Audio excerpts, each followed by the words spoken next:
Gracias por seguir con Uno más Uno. Aquí está César Pérez, analista, uno de los analistas políticos más connotados que nos queda en la República Dominicana y con un pensamiento más independiente. El hombre es autónomo. Don César, bienvenido. Hoy autónomo, pero no independiente. Bueno, en términos de militancia partidaria, en términos de funcionario gubernamental o de que representa un grupo corporativo. Porque muchas veces se confunde la independencia y la autonomía con la neutralidad. Sí, eso es neutral verdad. Jamás. Neutral jamás, eso es comprometido por demás. Sí, y con las mejores definitivamente causas. que sí. Pero en un país donde, óyeme, las corporaciones privadas y públicas, los partidos políticos, las iglesias, la gente siempre representa algo en particular. Actuar desde otro ángulo no es común. No es común. César, hoy 28 de abril. Sí. ¿Qué ha pasado después de la revolución aquí? ¿Qué aprendimos de la revolución de abril de 1965 y de esa ocupación militar que se conmemora hoy, 4 días después de la revolución? Sí. Bueno, yo pienso que hay muchas cosas que se han aprendido, porque se aprende no solamente cuando se dice que se aprenden solamente cosas malas, se aprenden cosas buenas también, o mejor, o viceversa. Entonces yo pienso que se ha aprendido bastante, se ha aprendido que hay una constancia de los Estados Unidos de impedir, sobre todo en aquella época, de impedir todo proceso tendente a democratizar las sociedades. Se ha aprendido de que una de las razones por la cual este país no ha alcanzado ni alcanzó los niveles democráticos que se correspondan con lo que es su desarrollo económico, está dado en la actitud de los Estados Unidos en los primeros años de los 60, que culminó con una invasión. Primero fue partícipe del golpe de Estado a Juan Bosch en el 63 y luego fue hacia la invasión para impedir que se reponga la Constitución que se depuso en el 63 y después de la insurrección participa en los crímenes y en los asesinatos selectivos acostumbrados cuando terminaba o cuando termina un proceso de insurrección en muchos países. En algunos países se llegó a niveles de más de 250.000 miembros del Partido Comunista de Indonesia. Y es frecuente, ha sido frecuente eso. Esa lección se ha aprendido y yo pienso lo que no hemos aprendido es que a pesar de eso hay que insistir en hacer política y hay que insistir en saber que sin hacer política en el marco de la democracia, por el fortalecimiento de la democracia, sin eso es muy difícil que nosotros la revolución hacer de abril una sociedad democrática.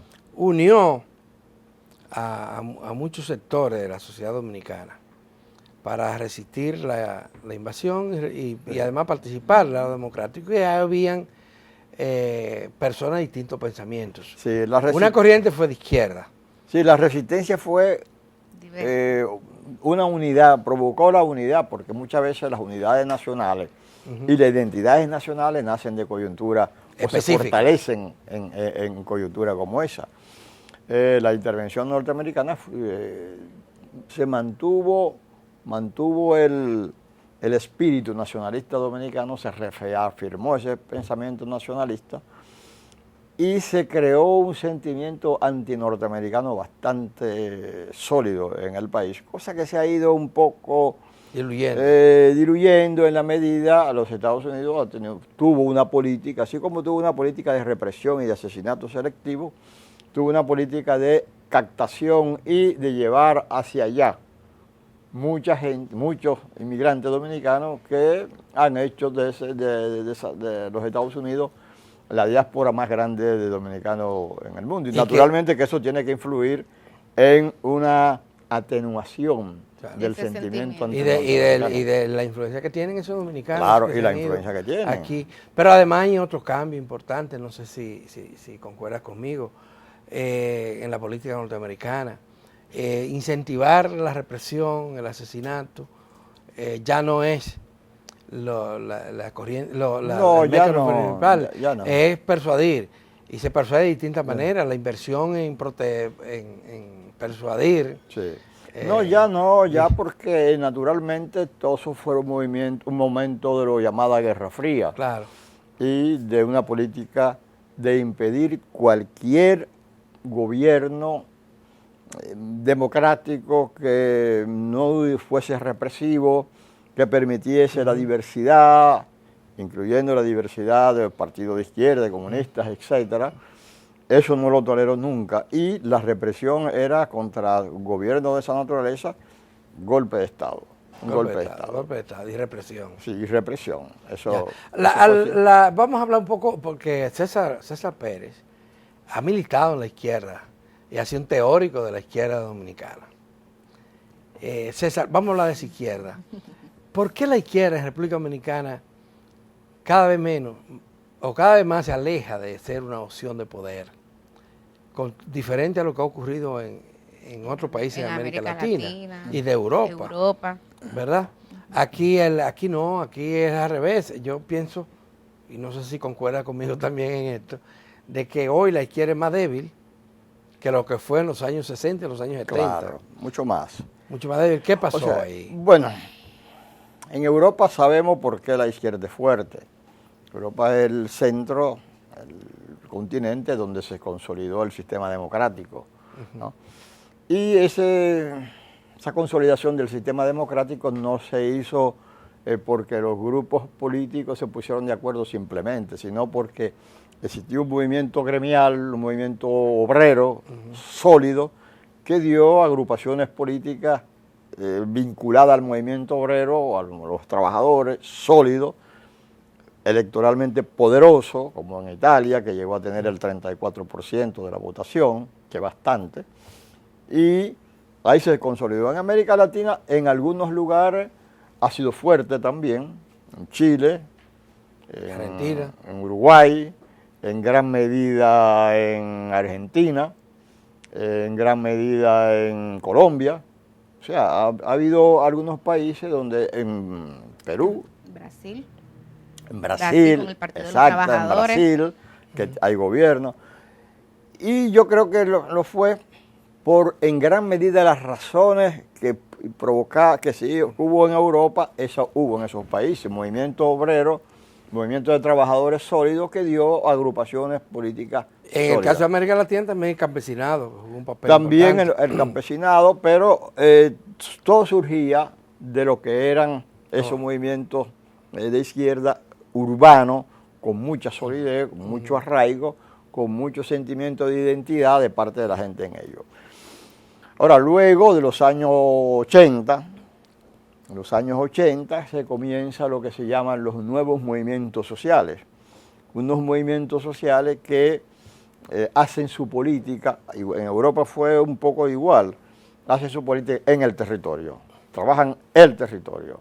Eso es, a partir de los años 80... Es cuando la sociedad latinoamericana también se ha urbanizado. Sí, claro, comienza a urbanizarse. urbanizarse. Se ha urbanizado y con ellos se han creado nuevos sectores sociales, con ellos se han nuevos sujetos sociales. No solamente se ha urbanizado con, vale decir, con crecimiento poblacional importante, con crecimiento espacial importante, sino también con complejidades y exclusiones.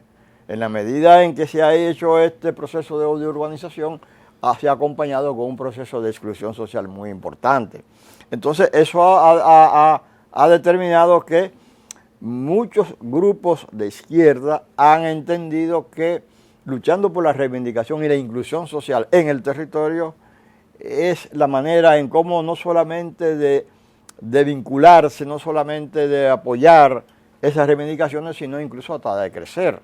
Y eso ha hecho posible que en muchos de esos lugares hayan ganado muchas alcaldías importantes, no alcaldía cualquiera, alcaldía como la de Bogotá, alcaldía como la de Lima, Perú. O de Ciudad de México. Sí, exacto. Antes de llegar al poder. Exacto, antes de llegar al poder. Han logrado... Y en el caso de Brasil, recuerda... en el caso de Brasil, muchas alcaldías, incluso exacto. La alcaldía de una ciudad que es un paradigma, que es un símbolo, que no es Curitiba, con un alcalde que duró 50 años ahí, Leckerner. Entonces, también han logrado muchos concejales. Y en Brasil, como tú dices, no solamente hubo eso, sino que el movimiento de lo metalúrgico, con Lula a la cabeza, se fortaleció. Y dieron muchos alcaldes. Y en Bolivia, un país pobre, muy pobre, y muy rural, claro, también llega una izquierda al poder. Claro. Con un movimiento de masa bastante fuerte, tal vez el más grande de los movimientos de masa. Pero hay movimientos muy importantes. Mira, es muy bien que, por ejemplo, citar un caso. Los dos países de la América Latina donde el tema de la vivienda, donde los problemas de vivienda, el déficit de vivienda es menor, o sea, es menos acuciante, donde es menos, donde se ha logrado más, es en Chile y en Costa Rica. Pero el de Costa Rica tiene una connotación importante, y es que el movimiento popular social de los años 80 llegó a un pacto con que fue premio Nobel, Esquivel, me parece. Sí. Llegaron a un pacto en donde ellos apoyarían el gobierno para la presidencia, apoyarían al candidato a la presidencia, y ese candidato a la presidencia le daría el Ministerio de Vivienda. Y ellos tomaron el movimiento de vivienda y impulsaron políticas de vivienda muy importantes. No se resolvió. O sea, pactaron con la derecha. Bueno, aquí diría con la derecha. Allá pactaron con el que le permitía claro. Pero ¿y qué ha pasado en República Dominicana? Porque como ese recuento nos indica que se han avanzado en muchos países, que han logrado logros. En Brasil llegaron al poder, en Ecuador ha estado la izquierda en el poder, en Uruguay, en Colombia ahora, Argentina. En Chile gana un candidato que es del Partido Comunista Tradicional de Chile. Bueno, hemos tenido avances y algunos retrocesos también, el caso de México, los cambios que se han dado. Pues en América Latina no logramos tener ni un alcalde, ni un República senador Dominicana. En la República Dominicana. Mira, es posible. Yo he hecho muchas reflexiones, incluso publicaciones. Hay un libro ahí conjunto con Leopoldo Artiles sobre los movimientos sociales, discutiendo con esos movimientos. Y salió ese movimiento. Yo tengo una tesis, y es dos factores y una trampa que cayó. Uno, ya hablábamos, aquí se puso, después de la guerra de abril, se impuso de que no se podía permitir manifestaciones en la calle. Toda manifestación era reprimida de manera violenta, ¿no? Esa cultura de represión, hasta hoy día desapareció. Hoy día hay médicos que han hecho protestas y le han entrado a bombazo limpio. Entonces, ha habido eso, ha habido como un sentido común perverso de que en la calle no debe haber manifestaciones. Y esa violencia ha sido respondida con violencia de parte de los sectores populares, por momento, ¿no? Mucha violencia por momento. Y eso saca a la gente de la calle. A la mayoría de la gente. O sea, a la gente o sea, la protesta tiene que ser en la calle. Pero tú hablabas ahorita de los nuevos, que ya no son tan nuevos, movimientos sociales. Ajá. Que si se remonta a los orígenes, a los 80, es básicamente en este siglo, y a final del siglo pasado, cuando se desarrolló. Entonces, esos movimientos, una de las características es que son menos violentos. Casi no hay violencia y eso ha logrado, y muy masivo. O sea, las poblaciones... Sí, eso no es violencia, diríamos así, de agresión física, pero son violentos en el sentido que irrumpen el territorio. Irrumpen el territorio. Pero algo que demuestra que sí puede... Claro, porque no todo tipo de violencia. Eso es, tú irrumpir el territorio es una forma de violencia. Tú decís ocupar una fábrica o la plaza, es una forma de violencia, muchas veces legítima, generalmente legítima. Ahora, donde yo iba a completar lo que estaba diciendo inicialmente es que aquí los grupos de izquierda entendieron siempre que lo fundamental era tomar el poder. Una vez tomado el poder, todos los problemas se resuelven. Y eso es contrario a criterios y a tendencias dentro de la misma izquierda, por ejemplo, izquierda gramsciana, de Gramsci, que dice que no, que antes de tomar el poder tú tienes que crear las conciencias, tú tienes que crear la hegemonía de la gente. El hombre nuevo que la gente tenga conciencia, que la gente haya interiorizado de que para qué va a cambiar, ¿no? Entonces, vamos a hacer la revolución primero y después va a cambiar. La revolución primero y después las elecciones y después la democracia. No, amigo mío, eso se construye diariamente, se construyen las acciones. Entonces, yo digo que a las protestas sociales se le dio inmediatamente una connotación política en el sentido de tomar, de creer que se iba a tomar el asalto al poder. Y así no. O sea, usted tiene que construir con la gente, en la protesta, en sus demandas, tú tienes que construir un poder. El poder no se construye simplemente desde el poder, valga la fea figura. No se construye desde el poder, sino diariamente, todos los días.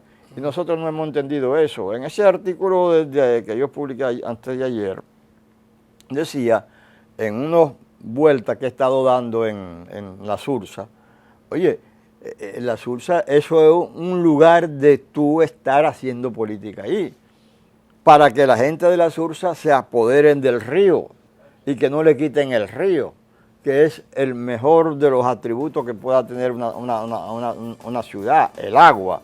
O sea, ojo de agua, ver el agua. Pero la política es quitarle el río, quitarlo de ahí y revalorizar ese terreno, y eso no.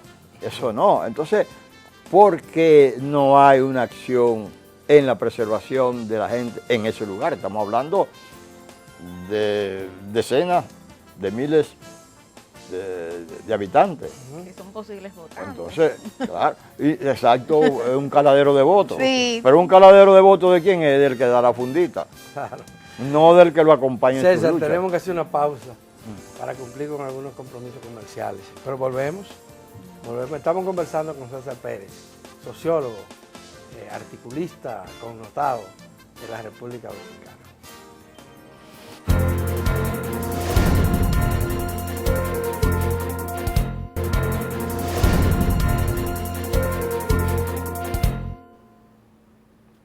Aquí estamos, Adalberto Grullón, conversando con el sociólogo, articulista, investigador y eterno profesor César Pérez.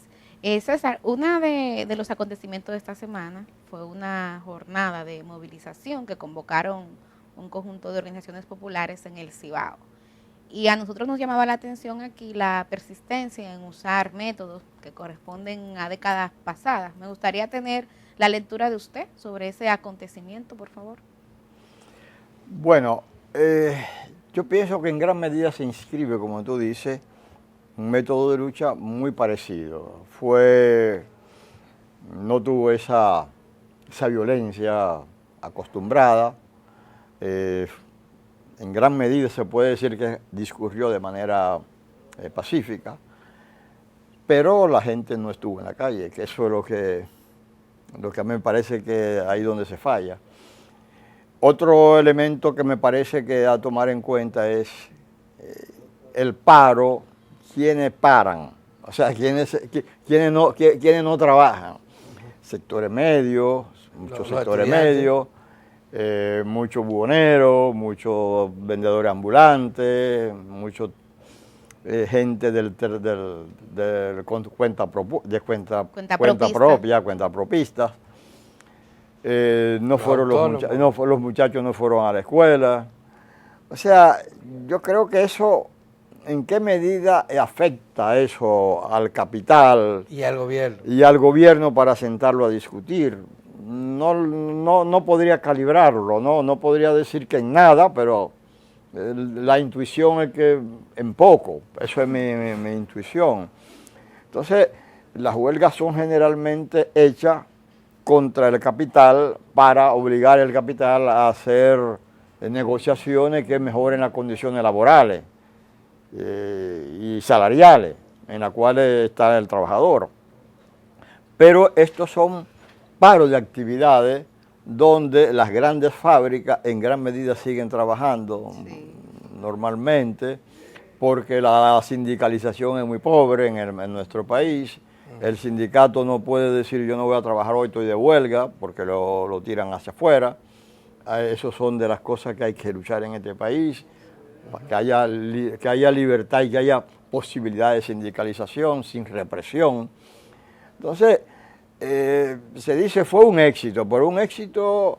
¿Para quién? O sea, fue un éxito, bueno, se puede decir, se detuvo. Bueno, ese éxito se detuvo, pero yo creo que lo que hay que buscar los resultados. Y los resultados de 40 años de ese tipo de actividad no se puede decir que tiene un balance positivo. Son pírricos. No se puede decir que es tangible. ¿Por qué? Porque pudiese ser tangible y positivo si los niveles organizativos de las comunidades hubiesen crecido. Si el poder contractual de esas comunidades en las negociaciones por servicios hubiesen crecido. Y si esas organizaciones políticas hubiesen crecido. Y como me parece que era fuera de cámara o en cámara, que decíamos que están débiles, cada día más débiles. O sea, cada día nunca, si van a los procesos electorales, nunca pasan del 0%. Ese histórico 0%. Y cuando pasan del 0% llega a un deshonroso 1%. Entonces así yo no creo que se puede decir que esos paros, que cada paro que se hace se dice que fue exitoso. Pero el éxito no se ve, o sea... Pero hay un tema fundamental ahí que tiene que ver con a quiénes afecta y a quiénes beneficia.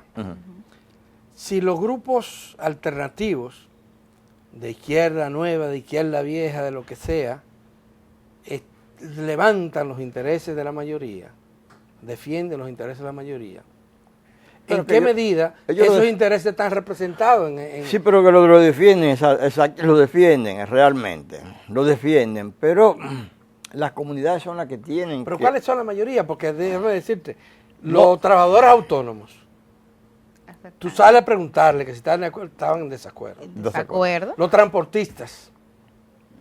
Sí, pero tú puedes hacer una acción. Oye, Adalberto, tú puedes hacer una acción en beneficio de la mayoría. Y puede que la mayoría no lo entienda. Sí. Pues eso no es lo determinante, ¿no? Ahora, ¿dónde está el gran problema? El gran problema está en que las acciones deben tener un resultado tangible. Y estamos hablando... Como lo tuvieron los movimientos sociales en los últimos tiempos. Estamos hablando de ese tipo de actividad, de esos paros, esa violencia, estamos hablando de eso. Ahora, hay muchas actividades de los grupos que protestan que tienen resultados. Claro. Por ejemplo, lo que ha pasado en los claro, 15 años. Y yo creo que son muy loables la defensa del agua, la defensa del medio ambiente, con éxito, muchos de ellos 4%. con éxito, y que han llegado a acuerdo con este gobierno, no con otro, en preservación del río, por ejemplo, ¿no? Sí. En este gobierno, como en ningún otro, han llegado a esos acuerdos. ¿Por qué? Porque este gobierno, como ningún otro, ha tenido un ministro de medio ambiente de la categoría de Miguel Seara. O sea, y han llegado a acuerdos y trabajan conjuntamente. Ahora, ese tipo de protestas me parece a mí que son absolutamente justificables y correctas, ¿no? Ahora, son incorrectas, desde mi punto de vista, en más de 40 años trabajando ese tema y estudiándolo y comparándolo, me parece que eso no conducen a ningún sitio, aquello sí.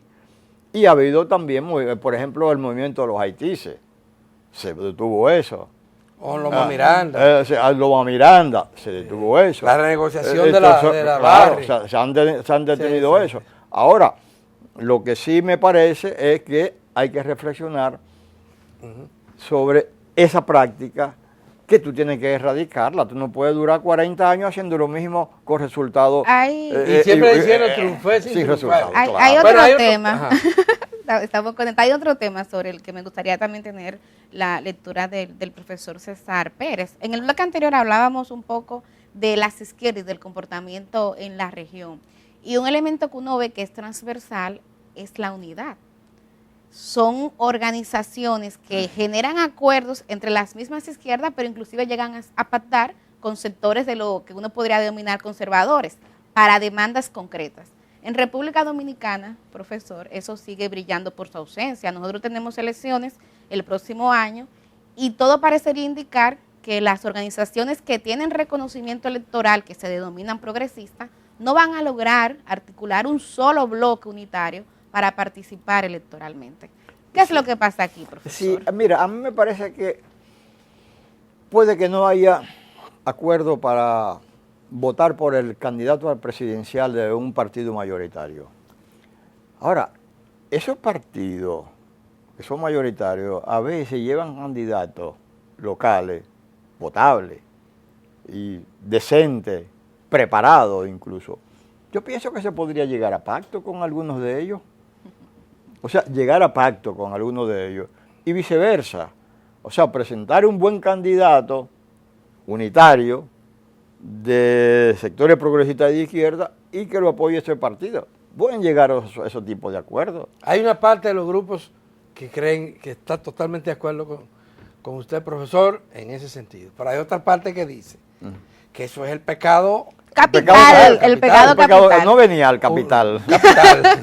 Unirse con esto y eso pues no se pudo resolver. Sí, entonces, pero eso es una política tonta porque, santo Dios, ¿qué es lo que tú quieres? Que la comunidad sea bien dirigida. Claro. O sea, no me importa la bandera que te levante, lo que me importa es el programa que quiera ejecutar y la decencia y la honestidad que pueda tener. Eso es lo que en las elecciones pasadas eso ocurrió algo así. Algunos de los grupos pactaron con el PRM, que era el que se perfilaba como mayores posibilidades de desplazar al gobierno de turno. Pactaron y un pacto de esto incluyó a Alianza País en San Juan de la Maguana.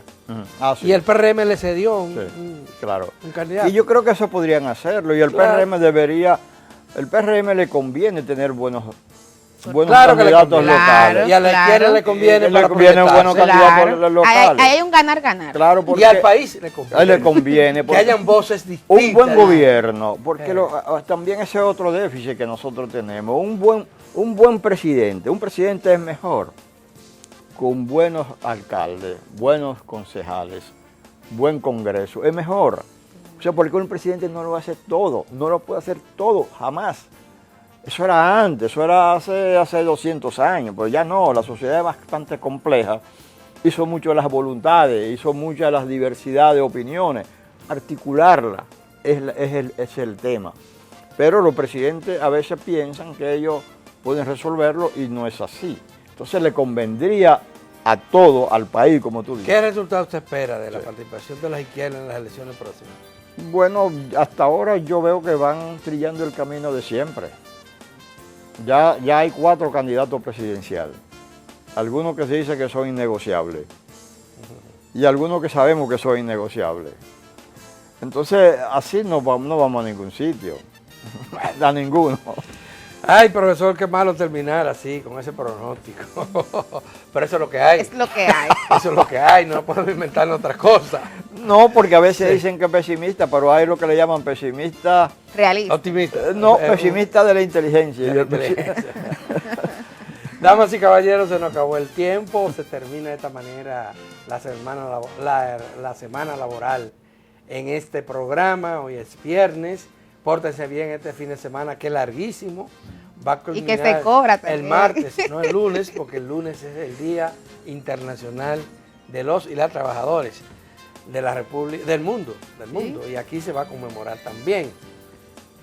Vamos a tener nosotros justamente el lunes un panel interesante para analizar la situación del movimiento obrero y la situación de los trabajadores en la República Dominicana. En ese panel van a participar nada más y nada menos que Rafael Santos, quien fue presidente de la Asociación Dominicana de Profesores y considerado también un intelectual de esta área. Rafael es un tipo... Gabriel del Río, que es el dirigente más antiguo que tiene el movimiento sindical actualmente al frente de una de las principales centrales obreras del país, y Eulogio Familia, a quien todos ustedes conocen. De manera que no se pierdan este panel el próximo lunes, Día Internacional del Trabajo.